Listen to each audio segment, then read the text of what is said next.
I'm Matthew, drummer. Jib Marshall, rhythm guitar. I'm Chanel, I'm the vocalist. I'm Nick, I play guitar. I'm Russ, I play bass. So how'd you guys come up with your band name? Mistake. Utter mistake. It was a mistake. We were Pariah at first, before we were Darkstone Crows, in our earlier days.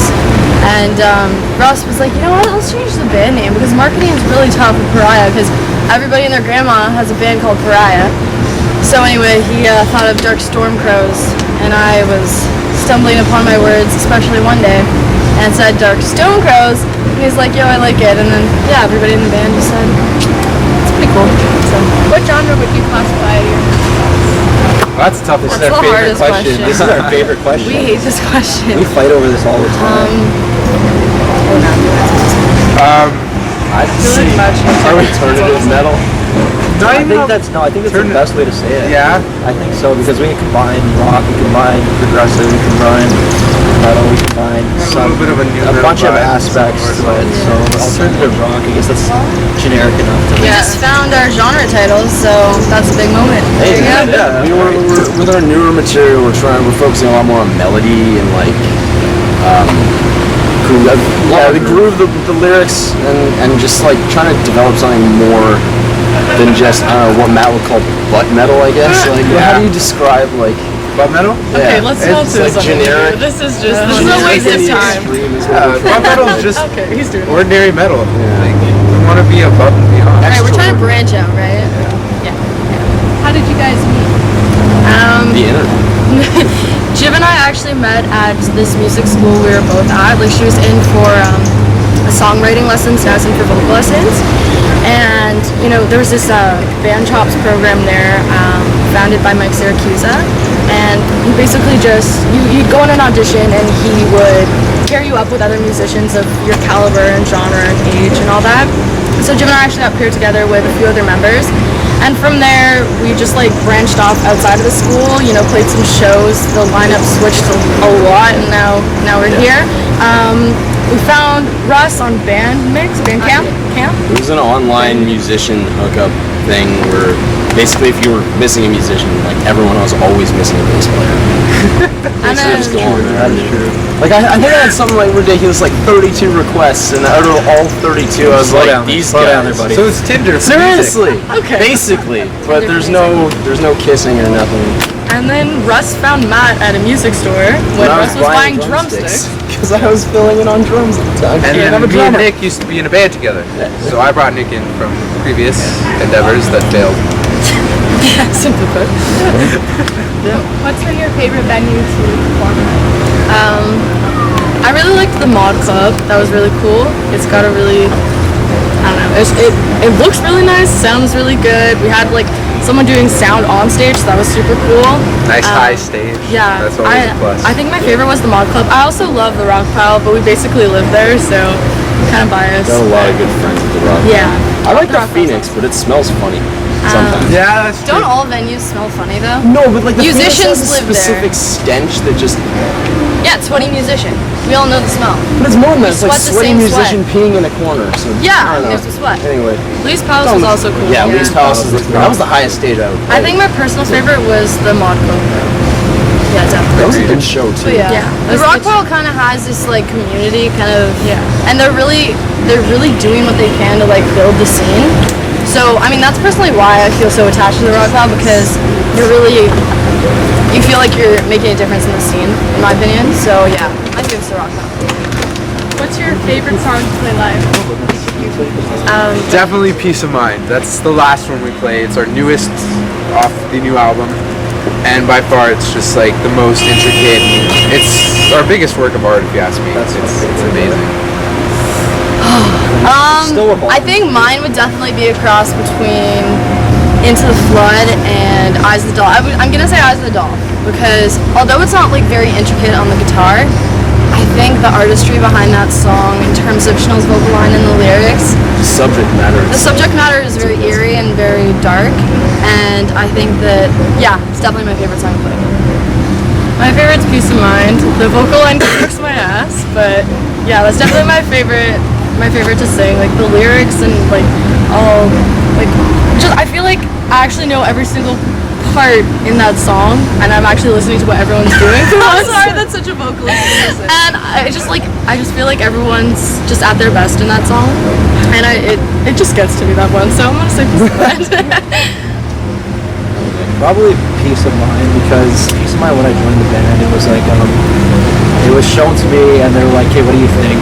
And I butchered it and ripped it a new thing.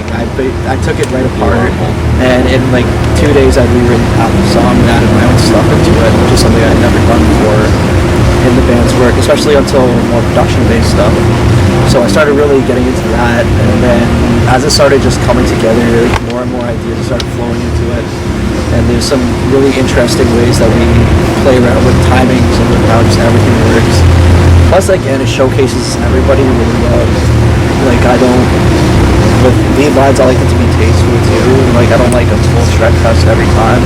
So I do like to have, some parts where it's just more focused on rhythms, or the drums of that song are really driving the bass, and the guitars are doing pretty much the exact same thing, which is the way that everything syncopates or works, and Chanel just kills it every time. So probably live would be that song. I'm gonna have to go with Surfacing. Don't get me wrong, because I do love Peace of Mind, but I like Surfacing because I come from a more like punk background. Like it's just like my thing. I like fast, aggressive music. So like Surfacing, but like close second would be Peace of Mind for sure. Like I don't know, Surfacing is also like about a personal struggle for me. Like I wrote a fair amount of lyrics. You wrote all all the lyrics? Yeah. Oh my god, I don't even remember these I don't things. even know. But yeah, like it holds a fair amount of meaning for me. Like got me through some like rough times. So yeah, that's my favorite song for sure. Are you guys working on anything yet? Yeah, we're actually working The new album? For the past year. Wow. Well, it feels like it. Anyway, yeah, no, we're coming out with our first full length ever. So we're extremely excited about it. This album is going to be like very different from the other album that we released, where it's not even an album, it's an EP. Or EP. I think one of the coolest parts about it is that it's being recorded, basically produced by Nick. Yeah, So this is really close within the band. There's not many outside people, hearing it, helping us. There is no outside people. There is outside people. We have some features which we're actually super excited about. Lindsay's, we're allowed saying this now. Oh, are we? Yes, we are. Lindsay's Schoolcraft from Cradle of Filth. She's actually featuring on our album. She's gonna be on our song Adrift. She wrote some cello parts. She's playing the harp and she's doing some harmonies. So we're super excited for that. Yeah, Johnny Rage, who to me is my favorite.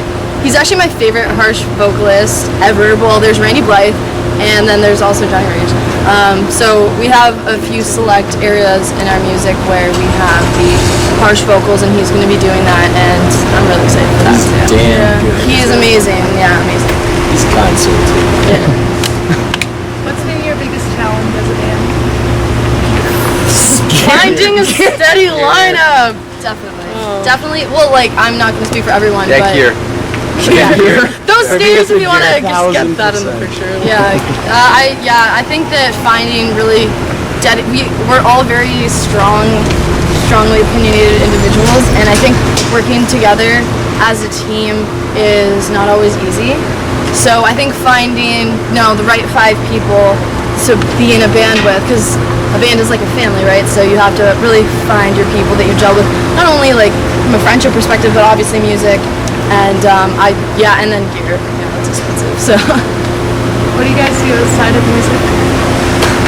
I have 2 jobs actually. I work full time as a butcher, which is really funny because those 2 are vegans. So it's just there's this little. Well, there used to be a thing. Now it's whatever. 'Cause I like vegetables. But I also work as a bartender too, and I just work a lot. I pick shit up and I put it down. That's it. I go to the gym, and I work 2 jobs as well, and then support 2 these part-time guys. jobs. And really, the spare time's taken up by the producing of the album, because it's not a chore for me. It's just something that I just pull out the laptop and do. So that's probably it. Is music. more music outside of the band. What else? I just graduated high school, so I'm gonna be starting college soon. And I feel like my life is just all music, to be honest. So nothing really interesting outside of that. Living the life. I scrub toilets and fill coffees, and I study law.